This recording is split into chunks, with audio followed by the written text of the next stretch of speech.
It's time once again to take you back to your childhood. Do you remember when you and a group of friends got together to play a game? A game where you had to pick teams. It could have been touch football, kickball, baseball, ultimate frisbee, dodgeball, a scavenger hunt, team races, party games like charades, Pictionary, you name it, anytime you had to pick your teammates. And when it came to selection, did you pick those who were always the most skilled at those games, or did you choose based on relationships? I bet you picked your best friends, or an opportunity to forge new friends, or to deny picking those you didn't like. And even if it was a group of trusted friends where there already was a long-time relationship, you ranked them based on preferences. This pattern of judgments creates behavioral variability and its impact in your financial decision-making. And it's what we're going to talk about today on FinWizdom.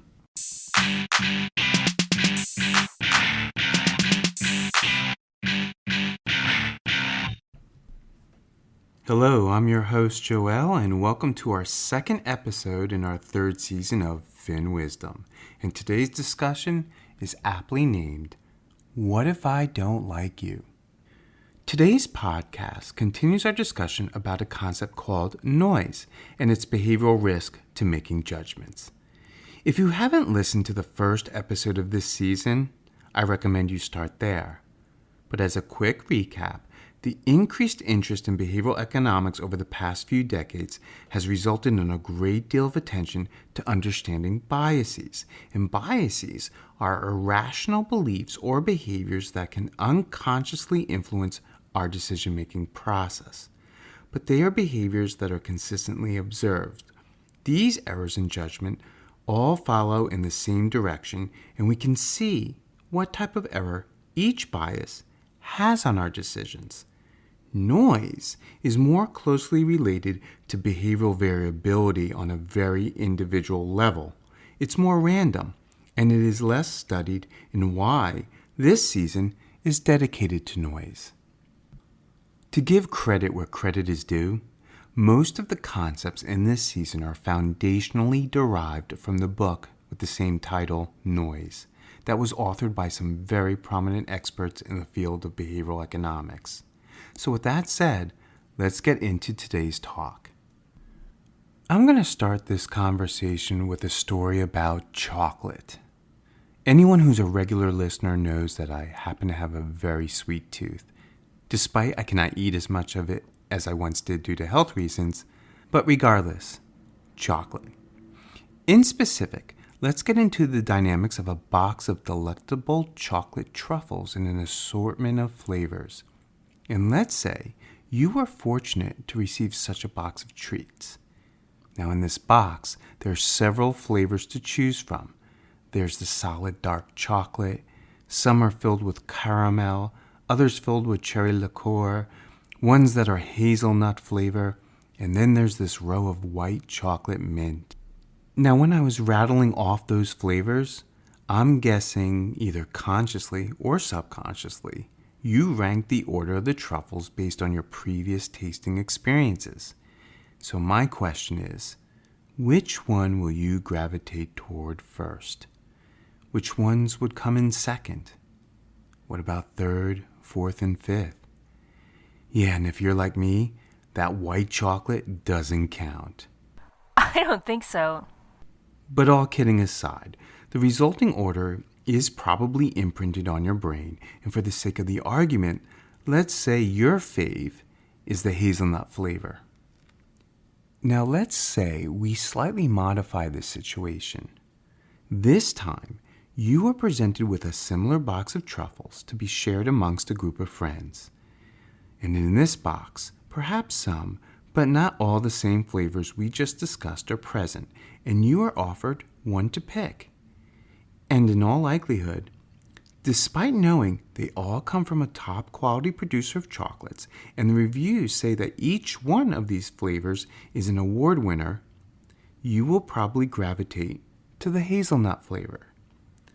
But what if one of your most trusted friends tells you the white chocolate mint ones are to die for? You have to try that one. Would you prioritize which tasty morsel to choose from? Okay, I'm going to move away from the sweet tooth references and provide a few other scenarios in your day-to-day life where there is something toying with your ability to make sound judgments. As an illustration, assume you want to do something for yourself and read a new self-help book this weekend. But which one should you read? Now, most likely, you value one source over another repeatedly. So some of you listening, it may be your favorite online bookseller who's bound to have a top 5 list for you to consider. Maybe a larger influencer comes from recommendations offered by friends or your social media network. Or maybe you already follow a particular self-help guru like Tony Robbins and choose another book from a line of his titles. Perhaps it's a trusted celebrity endorsement, such as a selection from the Oprah Winfrey Book Club. Or maybe you're like me and research them all and see which books are listed in all. But that just may equate to a publisher who has a large marketing budget to get the word out everywhere. So although each of these sources may be considered viable sources for advice, you are most likely going to prioritize each of these sources in terms of personal experiences. And speaking of prioritizing, anyone use a to-do list? And which one of those items on that list are you going to tackle first? Are you going to attack each one based on which one you feel confident you can accomplish first? Or the items deemed more challenging that you're aware of? And what about those items added to the list that you've never ever done before? And maybe none of this matters to you. But I'm betting it does. See, in both the Truffles box and the self-help book examples, and even in your to-do list, there is a pattern that occurs.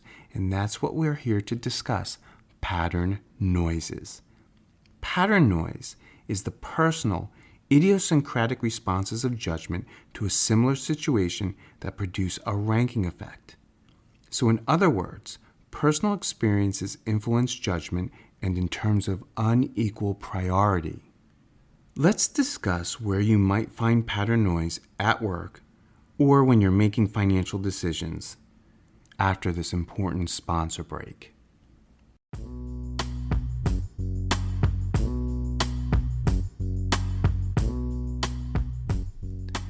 I hope you've been enjoying this season of FinWizdom and the discussion on the impact of noise on your financial decision making. But what about the judgment every day within your own organization? Think about how time, resources, and money are getting dedicated based on important decisions among your company leaders that will determine the future fate of your firm. Fortunately, there's help to reduce behavioral variability, and that's with DNA Behavior International. DNA Behavior offers an all-in-one behavioral tech platform that recognizes every interaction is an opportunity to adapt behaviors among employees and your customers. To improve your organization's ability to communicate, increase its probability of success, and to improve client engagement, DNA Behavior offers integrated tools that can help reduce noise and improve your organization's ability to communicate, increase its probability of success, and to improve client engagement. Visit dnabehavior.com to learn how their proactive approach can take your organization to the next level. Before the break, we highlighted a few general situations where pattern noise is present. But an excellent example to drive this home is at work. Think of the last meeting you had where there was a brainstorming session for new ideas or strategy.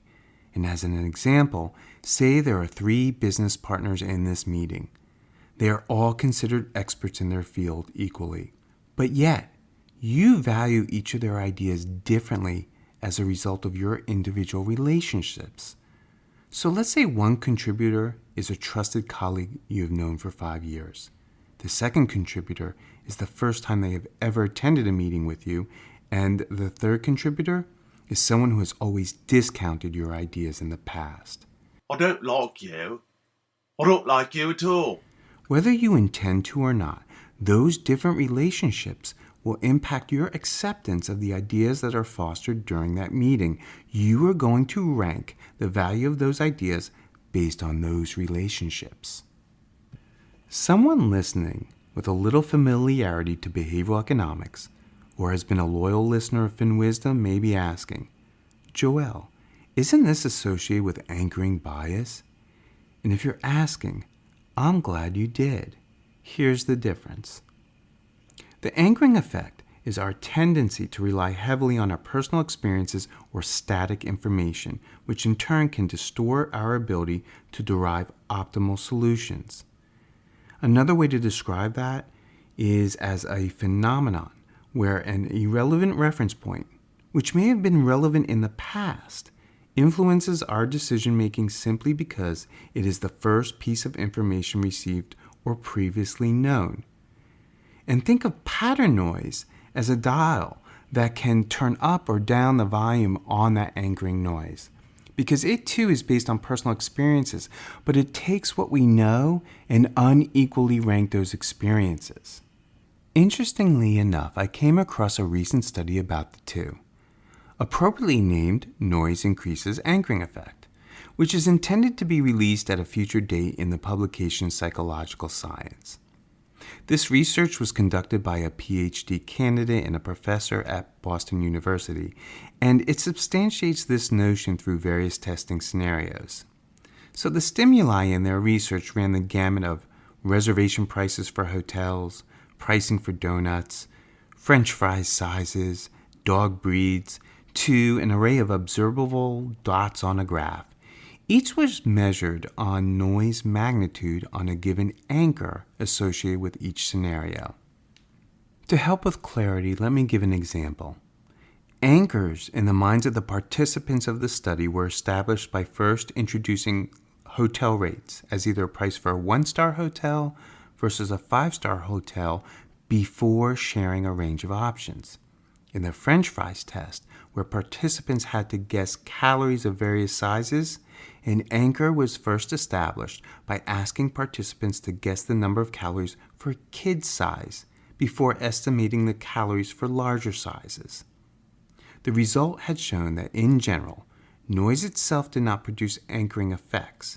However, noise in the form of significantly lower to significantly higher prices in terms of responses in the hotel scenario, and significant variability in the counting of calories in the French fry scenario, amplified anchoring bias as a result of establishing different relationships for each judgment and produced an uneven ranking effect. And when it comes to your financial decision-making, pattern noise in all likelihood disrupts your ability to manage your money. So I have another question for you. Where do you obtain financial advice?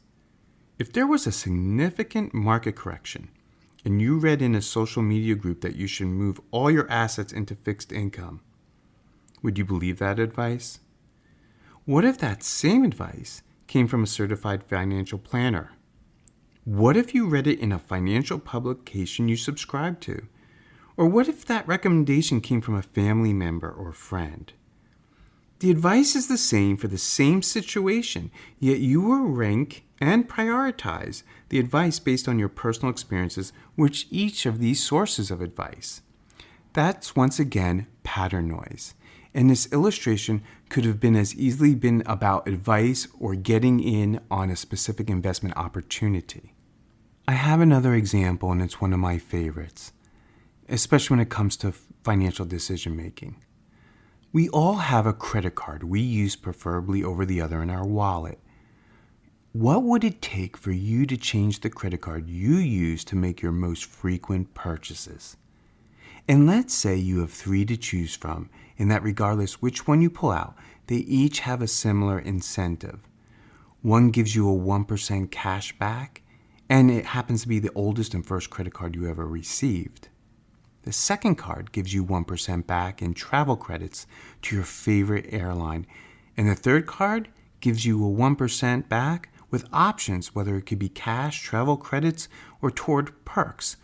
But you have had several negative experiences with the bank's customer service associated with that card. The point I'm getting at is not which one you will actually use, but that pattern noise is present. Once again, we are looking at similar circumstances, similar benefits, but you're ranking and prioritizing your credit card usage based on, again, those different relationships. I have one last example, and it focuses on a slightly different lens.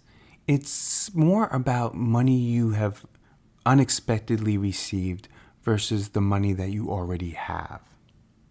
So let's say it's your birthday. Happy birthday! And you're having a birthday party with all your neighbors, and they pooled their money together to give you a $500 gift card that can be used at one of several restaurants locally. And this is where that pattern noise comes in again, because your neighbors most likely will recommend different restaurants that maybe you should use that gift card. And you know you're going to rank what they provide differently because their recommendations are based on their personal experiences. So there may be a couple that mostly go to fast food restaurants. There may be another couple that you think spend way too much on high-end dining. And again, you're going to hear all this and you're going to prioritize it. I think this is about the time we should get into a few tips to reduce pattern noise after this sponsor break.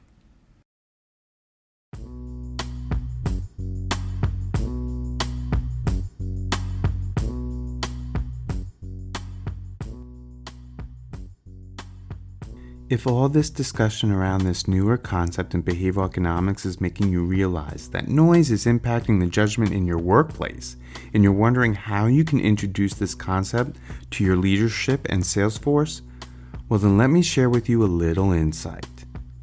In conjunction with DNA Behavior, a new 2-day workshop around behavioral variability is going to be kicking off in the very near future. And this workshop will help your most influential leaders in your organization understand what it is, why it matters, how it influences judgments, and help you conduct your own noise audit, which helps reduce the impact of behavioral variability and potentially improve critical decisions made enterprise-wide. So if you're interested to learn more, visit FinWizdom.com and drop me a note and let me know that you'd like to learn more about this behavioral variability workshop.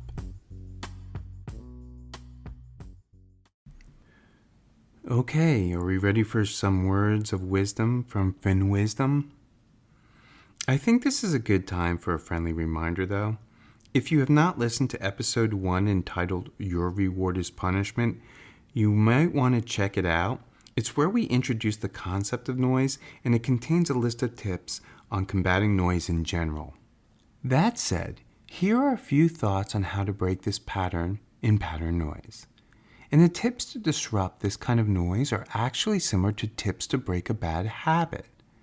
So on that note, here are some things you can do. Number 1, create a new reward. Ever hear the dopamine effect?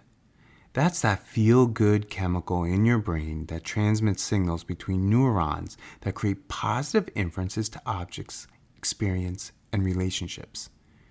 During today's podcast, I cited a number of examples with various options of outcomes. The key here is to try and think about other possible positive outcomes to a situation you may have not yet thought about. When you engage in a new reward, euphoria kicks in and dopamine is released. This can help short-circuit your current unequal prioritizing of relationships and experiences that impact judgment. Number 2, know your signals. Build awareness, because knowing your triggers can help avoid them. Our natural instinct is to rank influences to our judgment. That's not necessarily a bad thing. It's part of how we create those shortcuts to decision-making or heuristics. But try not to discount the advice you hear based solely on past experiences. Think of it as something fresh. Number 3, replace bad associations with good ones. To reduce pattern noise, change the characteristics of the relationships of the influences of your judgments that create these unequal prioritizations. As an example, let's say you're seeking advice from two different sources online in making an important financial decision. The first resource comes from a blog written by an expert you have watched on YouTube and follow. The other comes from a blog written by an expert that you cannot stand their personality. But rather than rank the value of the advice on their personalities, value them on their individual track records in offering sound advice. And number 4, define what you hope to achieve. This somewhat piggybacks off what I just mentioned, but try not to discount or overinflate the influences to your judgment based on those personal experiences, but rather how the advice and influences by social, cognitive, and emotional factors are aligned to the goals you have set. I hope I've inspired some new thoughts and important learning lessons in behavioral variability in today's episode. And going back to the teaser intro and the childhood dramas of getting picked on a team, keep in mind, regardless if it was when you were a kid or in your next team building exercise at work, try not to take offense if your name does not come up first. It's nothing personal in terms of your skills. It just may be something personal to the influence and judgment of the person making the choices.